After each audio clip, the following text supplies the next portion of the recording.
Hey, what's up, party people? Welcome to the one thing the internet has been missing since circa 2014, and that's people talking about a Ghostbusters movie. Yes, that's right. Buckle up. We're doing it again because they keep making them. Honest trailer commentary for Ghostbusters Afterlife. I'm here with Lon and Danielle. We'll give you our deepest, darkest thoughts about the film, show you some deleted scenes, and then tease you with the honest trailer that's coming up next week, along with taking your comments and questions. So keep those going in the chat. Let's just do cards on the table, what we thought overall about GBA. I will begin. I think that this was a perfectly good children's movie, a kid in the kids on bikes genre, but that continues to be baffling to me just because I think it depends on your original relationship with Ghostbusters. And my relationship with Ghostbusters is that it's like a goofball SNL comedy, like Caddyshack or The Three Amigos or something like that. So to me, it's baffling in the sense that, like, what if they made a movie where, like, you know, Rodney Dangerfield's great grandson finds like an old dusty putter in the attic and they all get on bikes. I think we all know this is going to happen. We're all going to be laid. These kids are going to have to find a gopher or something. It's coming. Get ready. Wait, we have to go back to school, and it's just like a bunch of kids like, well, we're already in school, like making sandwiches out of like hors d'oeuvres or whatever. So so I like this movie more than the 2016 one. I enjoyed it a lot more, and yet I do think that getting some SNL comedians to just goof around in a ghost-themed series of sketches is what the original was basically. So it's just a weird place to take it, but hey, people love it. So what do you guys think of Afterlife? Not for me, but that's okay. Not all movies have to be for me. This was definitely one that was like not. I think I'm really burnt out on, and we talk about this in the thing, and we'll get into it when we do it. I'm really burnt out on, you like this? Here's this. And I know we all like quote like the member berries, but this was nothing but member berries. And it's like, I do know that movie. I have both of them memorized until you give me, you know, a child dancing to On Your Own or On Their Own, like doing a little Bobby Brown. Why wasn't Millie Bobby Brown in this? And then we could have gotten Millie Bobby Brown to do the Bobby Brown song. Like, that's, so for me, I said it's fine. I know a lot of people who literally said it made them cry, and that's dope. I think that that's great. For me, I got very burnt out on, again, like, it's the thing that I always liked about Ghostbusters. The thing I love about this property is that they are essentially ghost plumbers. And these are a bunch of cosplaying kids. And that's adorable. And I love that for you, if that is the thing that you were into. We were talking about before we went on air, again, other shows that we could do this where it's like, oh, everything's a kids on bikes now. I would, you know, if they made a kids on bikes coming to America, I'd watch it. Yeah, I mean, they did see. I think that was. I had mixed feelings about the kid. So it wasn't a kids on bikesification of Coming to America, but they did make a sequel, and it's like, it was funny. I mean, there are some scenes in there where it almost becomes a kids on bike. Yeah, exactly. Like, the funny parts were when they treated it like a sketch movie and like, just do the barbershop sketch again. Like, that part was funny, but then when they treat it like, oh, this is the legacy sequel of comedy movies, it just doesn't connect. For me, it's a round peg in a square hole. It's just, Ghostbusters is funny. I talked to, I'm not going to call anyone up in it. I was talking to a friend who liked this a lot more than I did. I thought this was terrible. I was miserable. I'm a pitchy guesses as soon as we get off as of this. As a fan of the original two movies, I thought this was a disaster. But I was speaking to somebody who liked it a lot better, and they were explaining that they're younger than me. And for them, Ghostbusters is not just those two movies. It's a video game. It's that animated series, The Real Ghostbusters, which I did also watch. And there's other Ghostbuster media, and this was like everything. They're nostalgic for the world of Ghostbusters, and this recapture that in a new context. And I guess I do understand it from that perspective. For me, Ghostbusters, the original, it's a great comedy. It's a movie I love because it was so funny and because I love the perspective and the humor of those characters. And so removing that context and resetting it in some Oklahoma town among a bunch of Stranger Things riff kids and taking the comedy out and just making it this homage to the mythology, it makes no sense to me. It's just, it just feels like it's remember a guy over and over again. Remember this guy, remember that thing, remember this line. And sometimes bafflingly removed of context. Like, Egon has spray painted that Bible quote in front of his farm where it's like the seas boiled, Judgment Day. He wasn't even in the car when Ray and Winston were quoting that in the original movie. How would he even know they were making that reference? It's like the context doesn't matter. It's just remember this from the other one. And I don't care. I could just go back and watch the other one. And I like sincerity. Like I don't want to, because I'm a huge fan of sincerity in my comedy. I've talked about this. I love Parks and Rec. I love those things where it gets a little schmoopy. I like hugging and learning, but I do think that it is a little odd when you take these things that are clearly like, yes, they have mythos. Yes, they have obviously like a plot because it's a movie, and thankfully they used to do that. So it has all of those things. Like we used to get those in our comedies. It was really nice, but it does kind of feel a little weird to prop up this comedy as like, do you remember the great mythos of the Ghostbusters? Sit down, children, and let me tell you about it. It does feel a little, I don't know. I don't know that everything necessarily needs to be sealed up in a tomb. You know, I feel like much like we can also explaining all that. Go ahead. We can stop making things. People don't seem to realize that. Like, it's okay to stop. But I don't think you need to stop making Ghostbusters. That concept as a comic platform has a lot. You could keep doing it. Like I don't mind the 2016 one as much as other people. Not all the jokes work. I agree. There's some stuff that doesn't work about it. But I thought it worked better than this because it was the same rough concept. It's funny people and their sort of blue collar approach to it, and they're busting ghosts. And I think you could keep making those for years. Like you don't need to. They're focusing so much on this Sumerian, Babylonian, Gozer, Zul mythology, and like who cares? That's just the throwaway stuff in the first one, and even in the second Ghostbusters movie, like they came up with a different ghost and a different ancient legend and a different mythology, and it's like, yeah, tying this all to Ivo Shandor, like that's super meaningful, and we want to meet Ivo Shandor. It's like, that's a silly name Dan Aykroyd made up. You don't have to homage Ivo. It's not silly to Dan Aykroyd, Lon. Ivo Shandor is real, and he's the reason that aliens have not visited us yet. I mean, that was the original script that Aykroyd had conceived for Ghostbusters, was way more mythology heavy, and then they smartly realized, the late great Ivan Reitman, part of the equation, very smartly realized, oh wait, that's not the important stuff. That's just the set dressing. These guys, the chemistry and the jokes, the jokes, and Venkman and Ray and Winston and Egon together, and the way they bounce off of each other. Sigourney Weaver and Rick Moranis, like that's the movie. The mythology is just the decoration, and I think this one kind of mixes that up. Well, let's dive into the honest trailer. I'm sure we'll have more to say along those lines.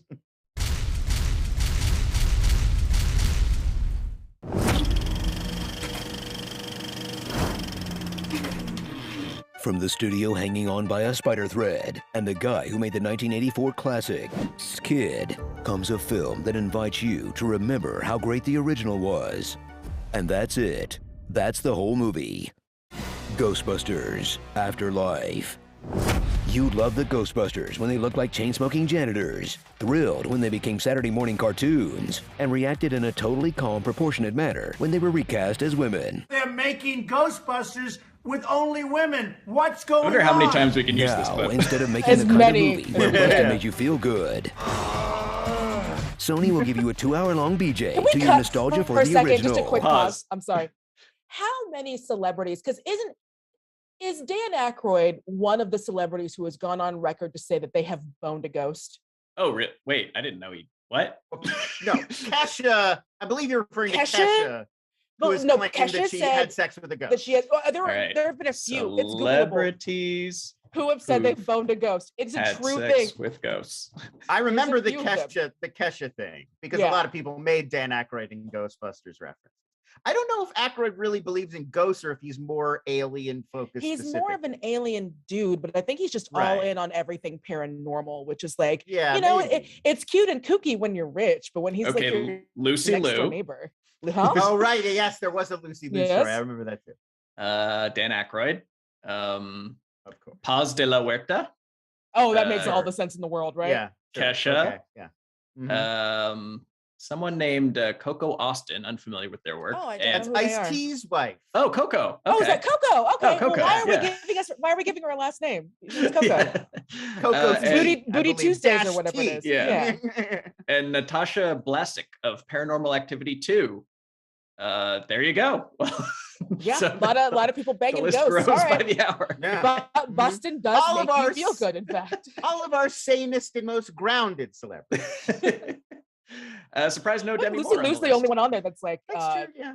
Lucy Lou's the only one where I'm like, really, Lucy, you don't have to do this. That's a different video. All right, let's keep watching the trailer. For the original, that's so desperate to wash up the stank of their last attempt. By the end, they drop Afterlife from the title, as if to say, you want Ghostbusters? Here, we make Ghostbusters again. Happy now?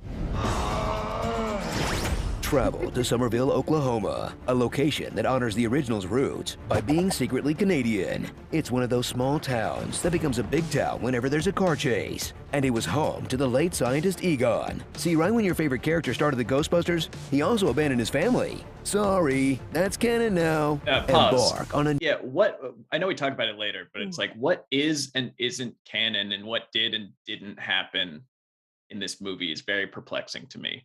Like, and granted, Ghostbusters 2 does this also, but it's like ghosts came out of the earth and haunted New York, and there was a large marshmallow. Ghostbusters 2 doesn't have people forgot that it happened. I Yes. think in a very, in a like a kind of realistic way, it just like it stopped happening, and people were like, it wasn't that big of a deal. They didn't we're really over do it now. that much. And like It was like 15 minutes of fame. Yeah, like Right. it was one of those things where it's like, that year, ghost busting in Ghostbusters 2 was the NFTs of that year, where it's like, everyone was seeing ghosts. This is my ghost. This is my ghost. You can't copy paste this ghost. It's my ghost.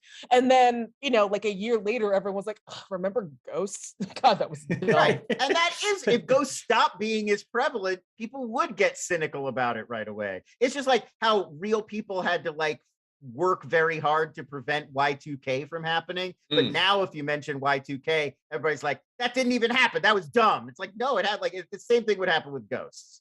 But I agree with you. That's Ghostbusters 2.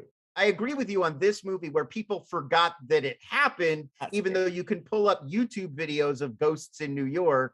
And it's like, I think we would all But it is remember also, that I guess it's happened. also continuing a Ghostbusters tradition of when people learn that ghosts exist, their reaction is like, whoa, it doesn't like change their life. Like, there's like, whoa, a ghost. Okay, what are we gonna do?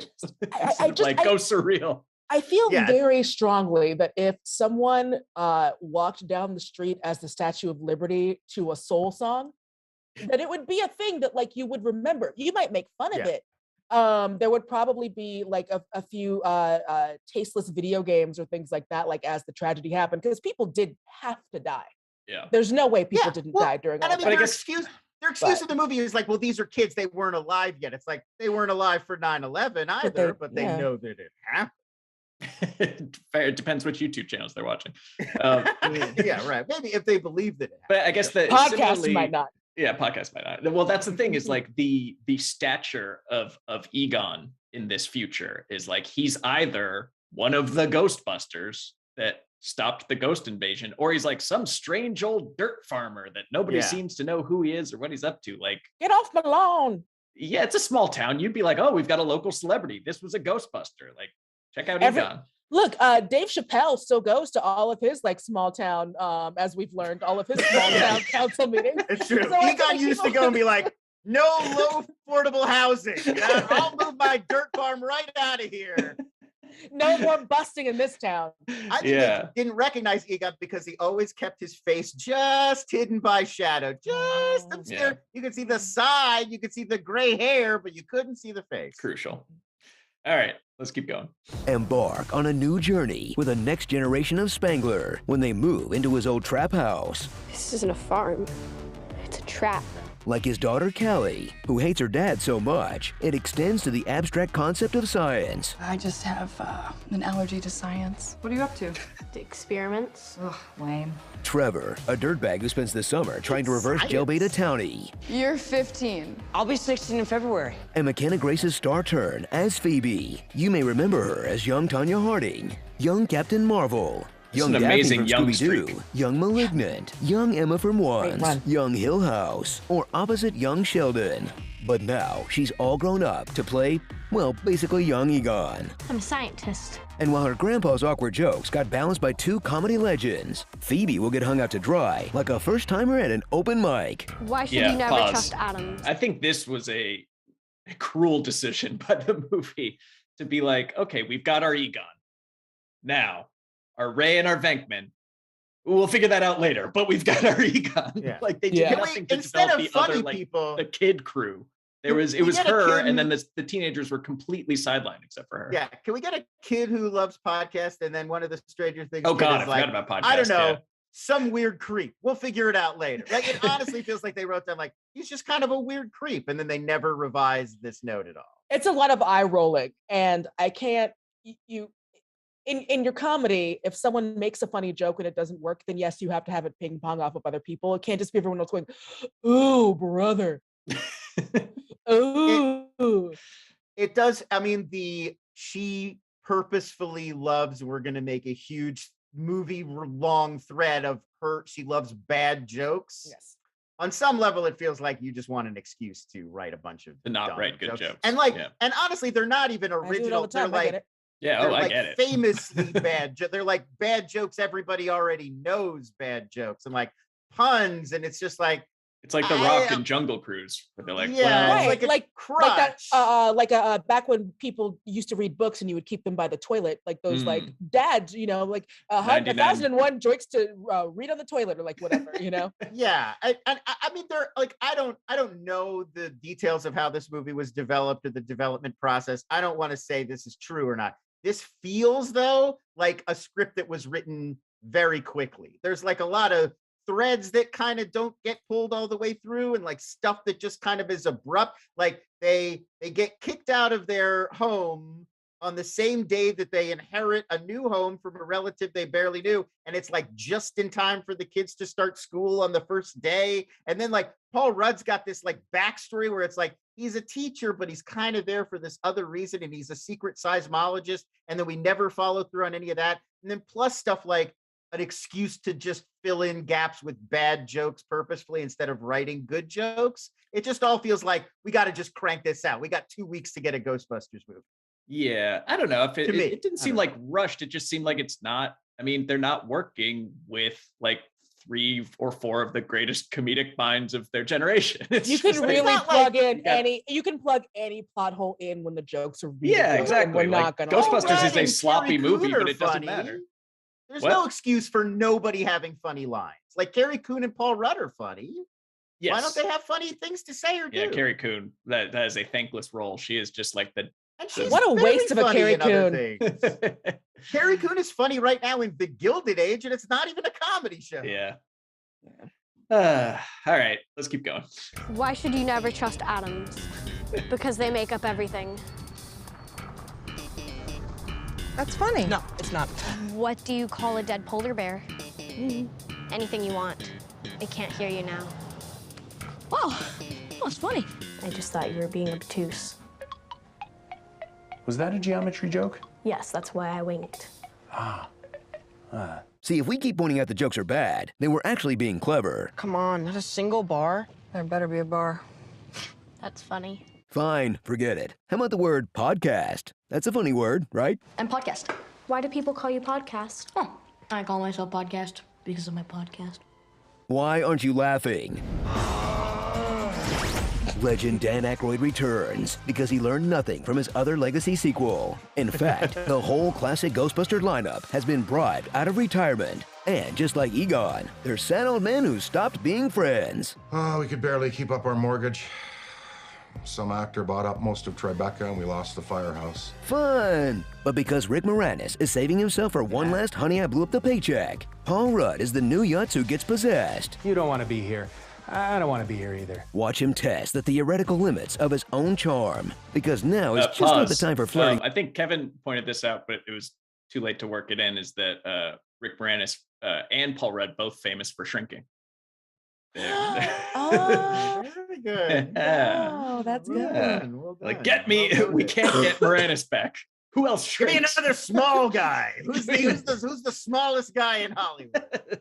Someone else who gets really tiny. Anyways, weird connection there. You know, and I love Paul Rudd, but you can't just throw some Rudd at it, especially because I do feel like a lot of his charm is when you specifically write things for him or when you let him get a little improv-y. And I feel like not all of that was in there. I liked Rudd. I was like never, him. He's fine. Yeah, I was never really groaning or rolling my eyes at his scenes. So I feel like that's an accomplishment in this movie. I will say the one scene that I thought felt a little bit Ghostbusters-y, like the one moment where they really capture some of the actual vibe and spirit of the original is at Walmart when he's running away from the like monster terror dog or whatever, and it's like crashing through the aisles and he's terrified running away trying to get to his car. Like that feels like that scene with Moranis where the dog is after him. Like it's one of the few moments where I really feel like stylistically and visually like they actually managed to recall the first movie rather than just referencing it. Like, right. Oh, okay, this feels Ghostbusters-y rather than just be like, hey, look, this is from Ghostbusters. Remember that? It's from Ghostbusters, you idiot. Ecto goggles, am I right? Please clap. All right, keep going. Now it's just not the time for flirting, my dude. The only thing lurking inside here is my slowly dying soul. Is that what that smell is? My life is a dumpster fire. I love dumpster fires. I'm bleeding. Why am I bleeding? You headbutted a park bench. Oh, right. Yeah. Hi. And in a touching tribute to how not even the dead can find rest, a Tupac hologram of Harold Ramis returns to lift the proton pack one last time. You know what? That was actually a really sweet moment. Oh, he's still here. Guys, he's not going away. Is he gonna say anything? No? Should we, Yeah, so not sidestepping the morality of casting somebody who has no consent over whether they'll appear in a film or not. Yeah. I did think that like a little bit of this goes a very long way, and it's like just the shot of him like helping her out at the end. That's as far as this goes, okay. And then he just lingers. He's riffing, or they're riffing next to him, but he's not saying anything because, like, I guess they wouldn't cross that uncanny valley of having him speak, right? Although they probably could synthesize something. I bet if they wanted to pay whoever did the Mark Hamill voice for Boba Fett, if they felt like paying that guy, they would have had him say something. It was probably budgetary. Yeah, I don't know. I think that a lot of the distaste for this movie comes less from the movie itself and more from like the trends that it's symbolizing. Yes. Which is just like reference-topia and deep fakes of dead actors.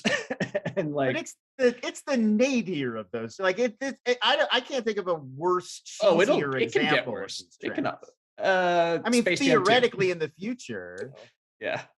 But Space Jam 2 is not referencing anything anyone cares about. Like, well, if we're gonna put parameters on it, I mean, yeah, like, yeah, it's just the Force Awakens-ing of everything, where it's just you take anything people used to love and you just strip mine it for anything people have any positive feelings for, and then you talk about handing it off to the next generation, but they're just there to look back at the old generation and gawk and look at how cool it was. Yeah. This new generation doesn't have a Ghostbusters story of their own. It's literally them picking the bones clean of the 80s version. And it's like, if you really want to relaunch the franchise, give them their own mission, give them their own mythology. It's just such a wasted opportunity. But make sure they all have a penis. Otherwise, not my Ghostbusters. Not my Ghostbusters. Dick and balls is part of it. That is canon. And I mean, that, in fairness, even though I think like the 2016 conceptually was like more Did you right say on. Meat cannon? Yes, I did, sir. The 2016 one also made this same mistake of trying to like repackage, like, oh, the big ghost in the end looks like the logo, and like you don't have to do that. Give them their own nemesis, you know? Yeah. Maybe next time. All right, keep going. Timmer.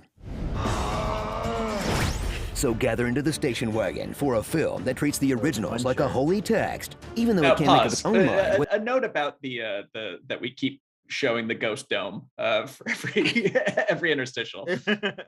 For people who say it's excessive, maybe. To me, it's one of those things that's funny and then not funny and then funny again after you keep doing it. But the point that I was hoping would come across is like, is this your God? Like, this is the movie that it's based off of. Yeah. It's just a reminder that this was what could and would happen in the original Ghostbusters. It was silly and goofy and raunchy, and this movie is none of those things. No. So there's a deeper point to the Ghost Dome that we keep cutting to. Yeah.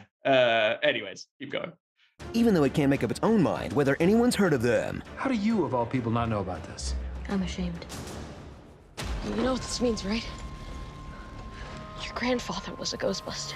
But whatever, this isn't for people who want another goofy SNL movie with cool props. This is for people who want a big budget music and callback festival, where the Easter eggs are the size of Denver omelets. So screw it, let's just give the loudest people on the internet what they really want. 2 straight hours of references.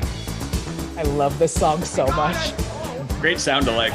Great sound alike. Perfect. This is my first appearance in an Honest Trailers. I'm the one I dubbed myself saying references. Like 5 different voices.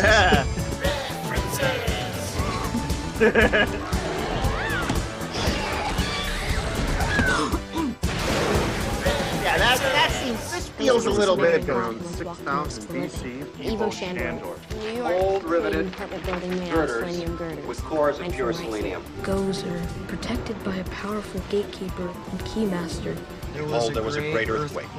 The sun became as black as sackcloth, and the moon became as blood. You gotta keep believing that stuff. And who are you gonna call? Cooking Woodbine. This place is great. One day on set.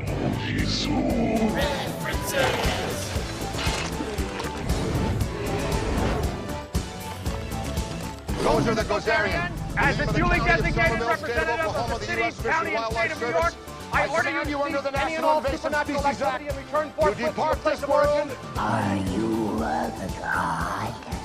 There are so many of these when you put them together like this.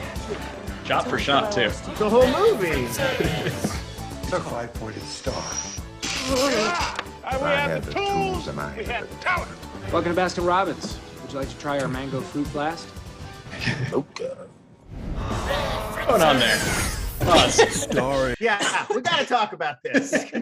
Is Paul Rudd like the person sponsored by Baskin Robbins? I think he signed like a personal deal. Yeah. Like Yes, movies like, I appear in have to I have will Baskin put Robbins. this in all of my movies. Yeah. Weird callback. Yeah, Well, anyone it who should have knows been McDonald's, more about that. really. Like, it should have been McDonald's. If you're Paul Well, Rudd. why? Because of his Mac and Me Yes. Yes. affinity? Affinity, yes. Anyone who knows more about the Paul Rudd Baskin Robbins hookup, let us know. Yeah, well, I want to know. All right, keep going. Let's finish this up. Starring the Leftovers. Just a teenage dirtbag baby. Gone. Can I get a printout of Mr. Gruberson smiling? Hot, literally save America. J.K. Splittins. Josh Gad Doobie providing the grunts and squeals of Muncher, though. Kraft Minions. I shot the sheriff roll in a day. 2 tops. How, Ray? You ain't got all the answers, man. 2 minutes of Bill Murray. That's a treat. Now to the Congo Legacy sequel. Egon F.T. Casita. And a moment of silence for Ivan Reitman. So yeah, pause. Sorry, that interrupting the moment of silence. That's in the actual trailer. But an actual just pause to say that Ivan Reitman was so incredible that his goofy comedies keep getting remade as like sacred texts 20 years later. I mean, truly one of the all-time great writer, producer, etc. That did form a lot of people's childhood. Just for me, that happened to be Stripes instead of Ghostbusters. So go for I it. celebrate the entire catalog. But how amazing are you as a director when even like none of the tweets, like none of the obit headlines even included stuff like Twins or Kindergarten Cop or Dave, all these great movies he made because he made so many classics. You can't even like fit them all into one remembrance. It's really amazing. Yeah. God, we should all be so lucky. Like, I wish that like I pass away and I have like that legacy of this. Instead, it's just going to be me saying meat cannon over and over again. Well, that's pretty good too. That's also Danielle said meat cannon one time. That's going in the it's in gonna memoriam. Look, it's that and twins. Like that's what I brought. That's what I brought. Oh, God bless her. All right, keep going. Rest in peace. Ghostbusters. Please don't get angry this time. Maybe I could check it out sometime. A flash drive? You gotta cast a podcast, little dude. It's right there in your name. Yeah, come on. I mean, unless this movie takes, well, no, because this movie has to take place in the present day. So whatever. I think they like the cute flash drive. They wanted him to have that, and so they were like, forget the logic of podcasts or casts. And it was kind of cute because she did kind of sell that moment as like, why are you, what is this? Like, why are you giving me this? You know? Right. Anywho, let's do some deleted scenes. I think we cut some stuff from here. We must. And the guy who made the 1984 classic, Skid, comes a movie about forgiving your dad because he left you to hang out with the Ghostbusters. Wish I got paid to do therapy. Too soon. Ghostbusters, Afterlife. Obviously, this was written before. After Proxima Midnight, Scary Coon, Star Spangler Girl, The Woman in the House Across the Path from the Ghost in the Barn, Wolfhard with a Vengeance, Manger Things, Baby Driver, Egon Girl, The Haunting of Farmhouse. Waka waka waka. Bad Teacher, Rudd Simple, Size Matters Not, Dogman. Now, Mr. Gruberson, I can get into. Slow Rogan, AV Scrub, The Last Podcast on the Left, Slummer, Booberry, The Mucinex Monster, Josh Gad as himself, Basically Gremlins, On Loan from the Wes Anderson collection, Hudson Stock, and What White Privilege Looks Like. She didn't mean it. You want to spend the night in my jail? She pulled a gun on a cop. Remember the Ghostbusters? Not Scary Farm. Buster Babies. The Ballad of Buster Huggs. Goonies Never Say Undead. Paranormal Captivity. Buried with Children. You know, I like that they basically made this into the Goonies meet Stranger Things, but it's based on an 80s bro comedy, so the Keymaster and the Gatekeeper still have to get it on. If a dork doesn't make it with a lady while possessed, and no visitor from the spirit world goes down on any gentleman, then it is not my Ghostbusters. And publish. And publish, which is what I say every time I send an email. Oh, man. All right, let's get into the fan questions because there have been a lot as we've been yakking on.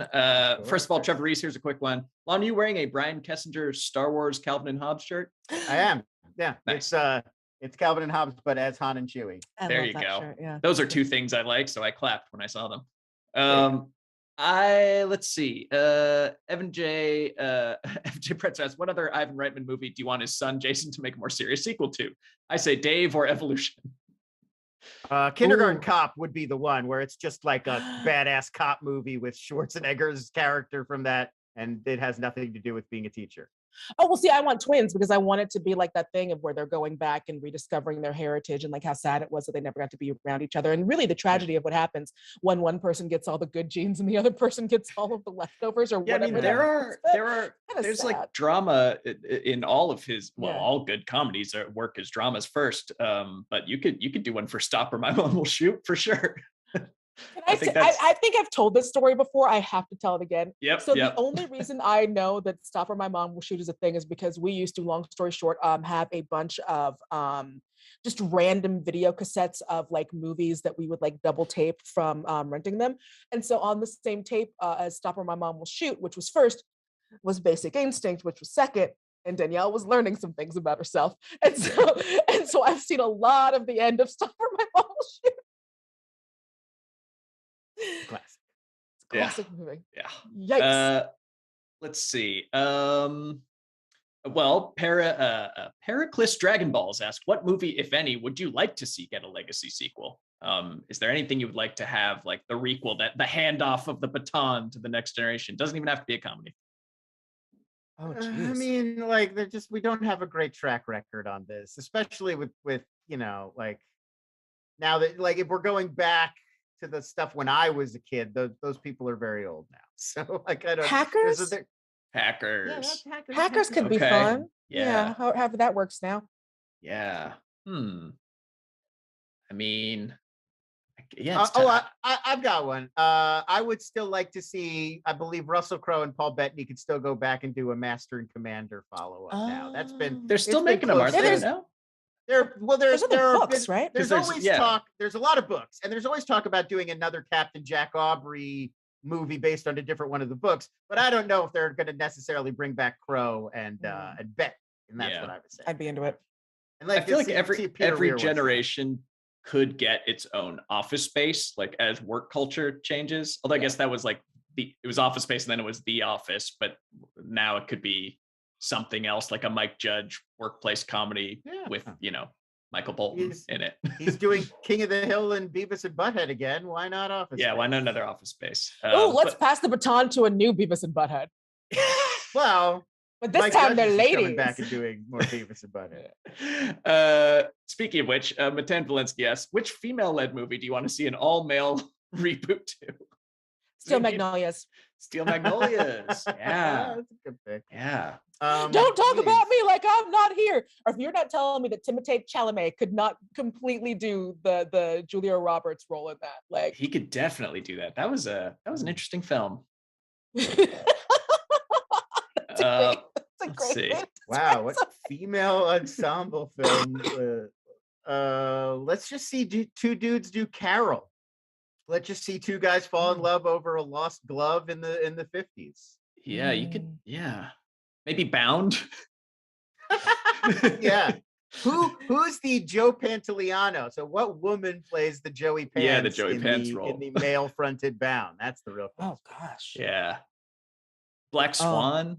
Honestly, Carrie Coon. Maybe Carrie Coon. Maybe Carrie Yeah, Coon. she could be terrifying. Thelma and Louise. Oh, Ted and Lewis. You said Steel Magnolias. I was actually, I always get these two movies confused. I was thinking Fried Green Tomatoes. You could do an all-male Fried Green Tomatoes. That would be a very, very strange pick. I would watch it, just like two dudes feeding each other fried green tomatoes and then eating a dude. Or no, because it'd have to be eating a woman. It's getting weird. Nope, can't do it. Let's move on. Wendigo 2864 if he asks, what's the best ice cream flavor and why is it Mango Fruit Blast? Are you a Baskin Robbins plant too? Yeah, wow. That's very specific. Baskin Robbins always finds out. They even found out we were doing this. Well, I'm personally partial. I don't have a personal sponsorship, but like the Ben and Jerry stuff where they just throw like an entire bag of candy in there. Like I like a Cold Stone Creamery, like a lot of toppings mixed into like a vanilla, but like with Oreos and M&Ms and whatever else you have lying around. Like that's my favorite type of ice cream. Yeah, I'm like all into I am all into like a froyo experience. Like if you take experience. You take this girl to a yogurt land and she's pretty excited about it. But if it's just like an ice cream, I like the one that's the pistachio, but it doesn't have pistachios in it. It has roasted almonds because I think that tastes better. But mostly it's anything from yogurt land I can get down on. Yeah. I really like. I mean, if it's a really good, like I like, if it's, I like a lot of toppings and candy and whatever, like exactly what you're saying. But if it's a really good ice cream. I do really like coffee flavored ice cream. So like McConnell's, that place from Santa Barbara, they have a really amazing coffee ice cream. That's probably my favorite. Was it like Van something? They have like this Earl Grey. With there's blood off of your butt. Oh, it's good. That does a really good one. It's like Van Leeuwen or something. Van Leeuwen, they do a really good Earl Grey. Okay, I'm hungry now, so I'm gonna wrap this up.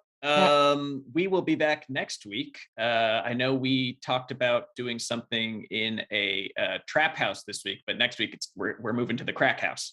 So there's a clue. Yeah, there's a clue. It should be a fun one. And plus it's a movie I like next week. So what a change.